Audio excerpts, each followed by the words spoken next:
আউযু বিল্লাহি মিনাশ শাইতানির রাজীম। বিসমিল্লাহির রহমানির রহিম। সূরা কামারের 1 থেকে 55 আয়াতের বাংলা অনুবাদ। 1। কিয়ামত নিকটবর্তী হয়েছে এবং চন্দ্র খণ্ডিত হয়েছে। 2।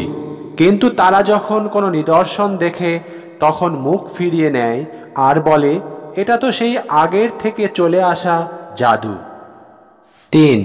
তারা সত্যকে অস্বীকার করে আর নিজেদের কামনা বাসনার অনুসরণ করে। প্রতিটি বিষয়েরই একটা নির্দিষ্ট সময় আছে, সময় আসলেই বর্তমান অবস্থার পরিবর্তন ঘটবে। 4। এই লোকদের কাছে তো অতীতের জাতিগুলোর সংবাদ এসেছে, যাতে আছে সাবধান বাণী। 5। তা হল সুদূর প্রসারী জ্ঞান, কিন্তু সেই সতর্কবাণী কোনো কাজে আসেনি। 6। কাজেই হে নবী, তুমি তাদের থেকে মুখ ফিরিয়ে নাও আর অপেক্ষা করো সেদিনের, যেদিন এক আহ্বানকারী তাদেরকে আহ্বান করবে এক ভয়াবহ বিষয়ের দিকে। 7। ভীত শঙ্কিত চোখে তারা তাদের কবর থেকে বের হয়ে আসবে, যেন তারা বিক্ষিপ্ত পঙ্গপাল। 8। ভীত সন্ত্রস্ত হয়ে তারা আহ্বানকারীর দিকে ছুটে আসবে। কাফিররা বলবে, কঠিন এদিন। 9। তাদের আগে নূহের জাতিও সত্য প্রত্যাখ্যান করেছিল। তারা আমার বান্দাকে অস্বীকার করেছিল আর বলেছিল একটা পাগল, আর তাকে ভয় দেখানো হয়েছিল। 10। তখন সে তার প্রতিপালককে ডেকেছিল, আমি পরাস্ত হয়েছি, কাজেই তুমি এর প্রতিবিধান করো। 11। তখন আমি আকাশের দরজাগুলো খুলে দিয়ে মশূল ধারায় বৃষ্টি বসিয়েছিলাম। 12। আর জমিন থেকে উৎসারিত করেছিলাম ঝর্ণাধারা, অতঃপর সব পানি মিলিত হলো যে পরিমাণ পূর্বেই নির্ধারিত করা হয়েছিল। 13। আর আমি নূহকে বহন করলাম কাষ্ঠ আর কিলক যুক্ত নৌযানে। 14। যা আমার চোখের সামনে ও আমার তত্ত্বাবধানে ভেসে চলল সেই ব্যক্তির পক্ষে প্রতিশোধ হিসেবে যাকে অমান্য ও অস্বীকার করা হয়েছিল। 15। এ ঘটনাটিকে আমি চিরকালের জন্য নিদর্শন হিসেবে রেখে দিলাম, অতএব উপদেশ গ্রহণ করার কেউ আছে কি? 16। কত ভয়ঙ্কর ছিল আমার আযাব ও ভীতি প্রদর্শন। 17। আমি কোরআনকে সহজ করে দিয়েছি উপদেশ গ্রহণের জন্য, উপদেশ গ্রহণ করার কেউ আছে কি? 18। আদ জাতি সত্য প্রত্যাখ্যান করেছিল, ফলে কত ভয়ঙ্কর ছিল আমার আযাব ও ভীতি প্রদর্শন। 19। আমি তাদের উপর পাঠিয়েছিলাম ঝঞ্ঝাবায়ু এক অবিরাম অশুভ দিনে। 20। মানুষকে তা উৎপাটিত করেছিল যেন তারা উৎপাটিত খেজুর গাছের কাণ্ড। 21। ফলে কত ভয়ঙ্কর ছিল আমার আযাব ও ভীতি প্রদর্শন। 22। আমি কোরআনকে সহজ করে দিয়েছি উপদেশ গ্রহণের জন্য, উপদেশ গ্রহণের কেউ আছে কি? 23।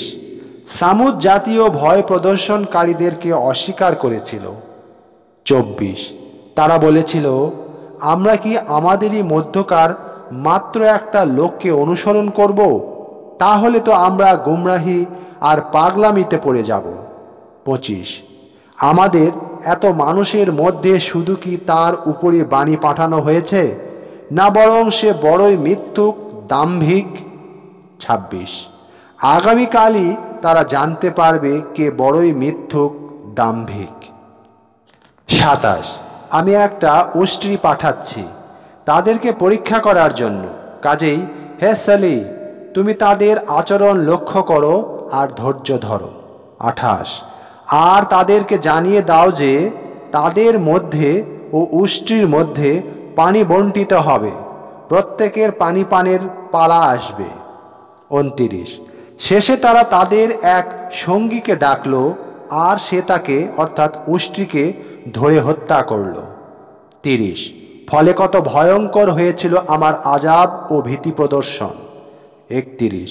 আমি তাদের উপর পাঠিয়েছিলাম একটি মাত্র প্রচণ্ড ধ্বনি, ফলে তারা খোয়ারওয়ালাদের নির্মিত ভেঙে চুরে যাওয়া শুকনো ডালপালার মতো গুঁড়িয়ে গেল। ৩২, আমি কোরআনকে সহজ করে দিয়েছি উপদেশ গ্রহণের জন্য, উপদেশ গ্রহণের কেউ আছে কি? ৩৩, লূতের জাতি সতর্কবাণী প্রত্যাখ্যান করেছিল। ৩৪, আমি তাদের উপর পাঠিয়েছিলাম প্রস্তরবর্ষী প্রচণ্ড বাতাস, যা তাদেরকে ধ্বংস করে দিয়েছিল। লূতের পরিবারকে বাদ দিয়ে আমি তাদেরকে রাতের শেষ প্রহরে উদ্ধার করে নিয়েছিলাম। ৩৫, আমার পক্ষ হতে অনুগ্রহস্বরূপ এভাবে আমি তাকে প্রতিফল দেই যে কৃতজ্ঞ হয়। ৩৬, লূত আমার কঠোর পাকড়াও সম্পর্কে তাদেরকে সতর্ক করে দিয়েছিল, কিন্তু তারা সতর্কবাণীর বিষয়ে বাকবিতণ্ডা করেছিল। ৩৭, তারা লূতকে তার মেহমানদের রক্ষণাবেক্ষণ থেকে বিরত রাখার চেষ্টা করল।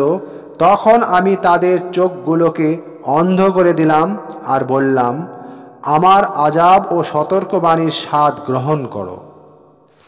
৩৮, অতি সকালে নির্ধারিত শাস্তি তাদেরকে গ্রাস করল। ৩৯, তখন আমি বললাম, আমার শাস্তি ও সতর্কবাণীর স্বাদ গ্রহণ করো। ৪০, আমি কোরআনকে সহজ করে দিয়েছি উপদেশ গ্রহণের জন্য, উপদেশ গ্রহণের কেউ আছে কি? ৪১, ফেরাউন গোষ্ঠীর কাছেও আমার সতর্কবাণী এসেছিল। ৪২, তারা আমার সকল নিদর্শনকে অস্বীকার করেছিল।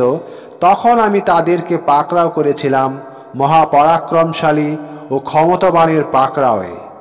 ৪৩, তোমাদের মক্কাবাসী কাফিররা কি এ লোকদের চেয়ে ভালো, নাকি আসমানি গ্রন্থাদিতে তোমাদেরকে ক্ষমা করে দেওয়ার কথা লেখা আছে?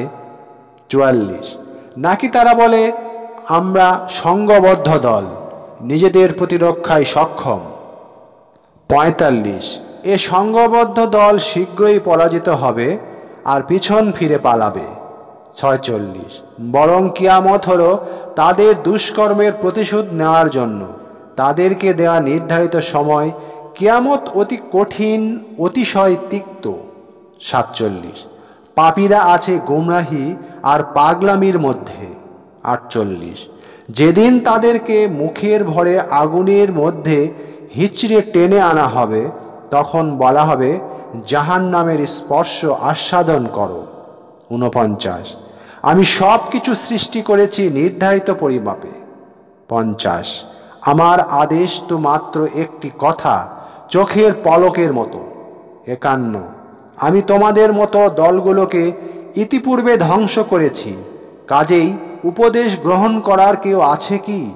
৫২, তারা যা কিছু করেছে তা আছে আমল নামায়। ৫৩, ছোট আর বড় সব আছে লিপিবদ্ধ। ৫৪, মোত্তাকিরা থাকবে বাগান আর ঝর্ণাধারার মাঝে। ৫৫, প্রকৃত সম্মান ও মর্যাদার স্থানে, সর্বময় কর্তৃত্বের অধিকারী আল্লাহর নিকটে। এই ছিল সূরা কামারের ১ থেকে ৫৫ আয়াতের বাংলা অনুবাদ। পরবর্তীতে সূরা আর রহমানের ১ থেকে ৭৮ আয়াতের বাংলা অনুবাদ পেশ করব ইনশাআল্লাহ। সবাই ভালো থাকবেন। আসসালামু আলাইকুম ওয়া রাহমাতুল্লাহ ওয়া বারাকাতুহু।